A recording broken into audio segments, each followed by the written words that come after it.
Hey, I am really struggling and I need your help with something. Do you have a few minutes? Sure. All right, cool. So, I've been working with the Opportunity Collaborative Fellowship, which is part of the Opportunity Collaborative Consortium to create this 25-year sustainability plan.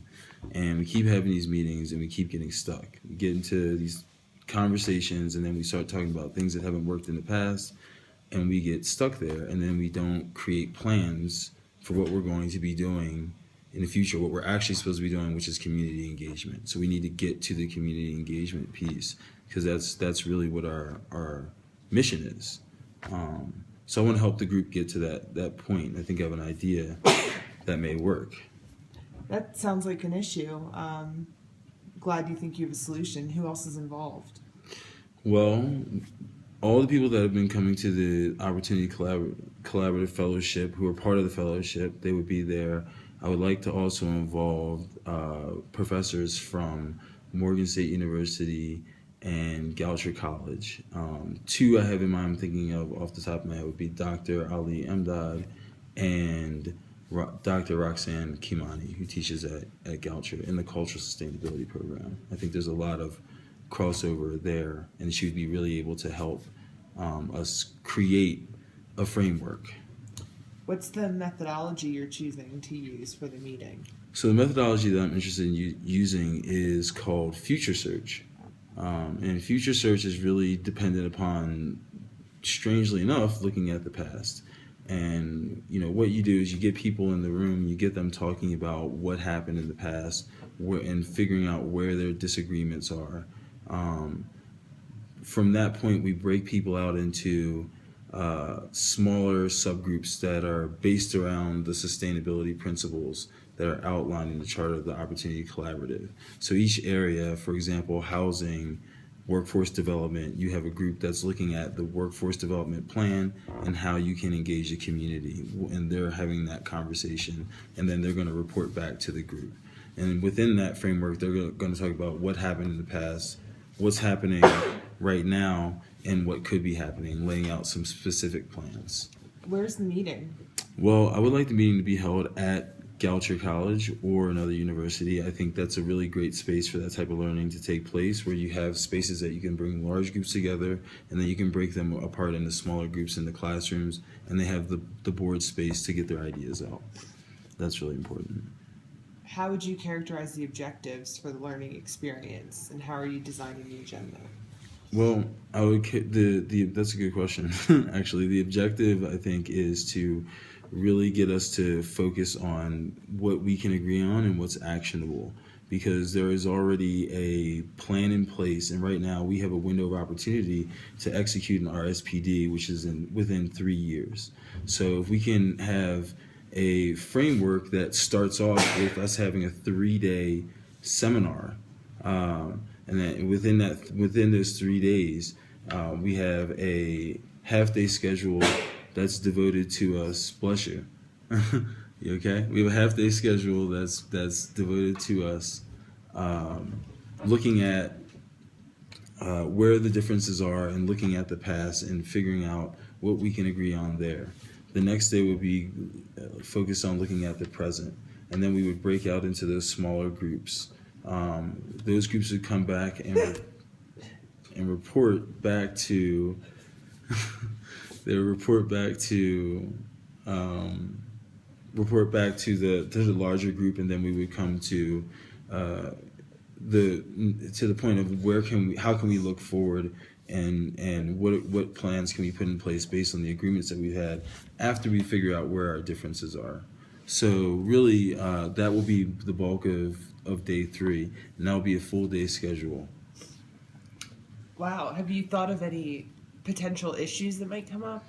Yeah, I've thought about a lot of potential issues or challenges, and really there are opportunities for us to be successful. But there is a possibility for misalignment between priorities, between groups, and that could develop because the fellowship is identifying ways to operate independently, but they are still part of the collaborative, must remain in alignment with the larger collaborative. So that's really important. How can we have our own identity as an organization or as a group within this larger structure.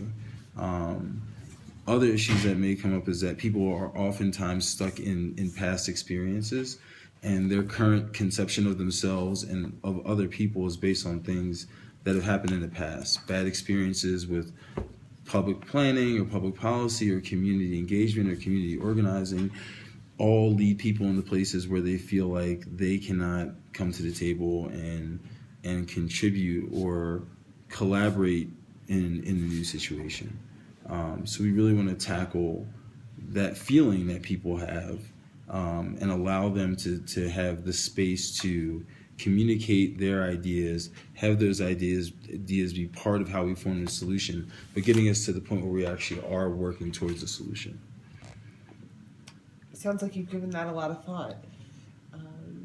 What are some of the questions that you're going to be asking participants? Well, some of the questions that I'm going to be asking participants are largely based on the past, the present, and the future. So if you think about, Maryland, we have a 25-year sustainability plan. So in your vision, how do you see that plan unfolding within 25 years? In 25 years, what's Maryland going to look like? And what are the steps that we can take right now to get us to that vision of the future?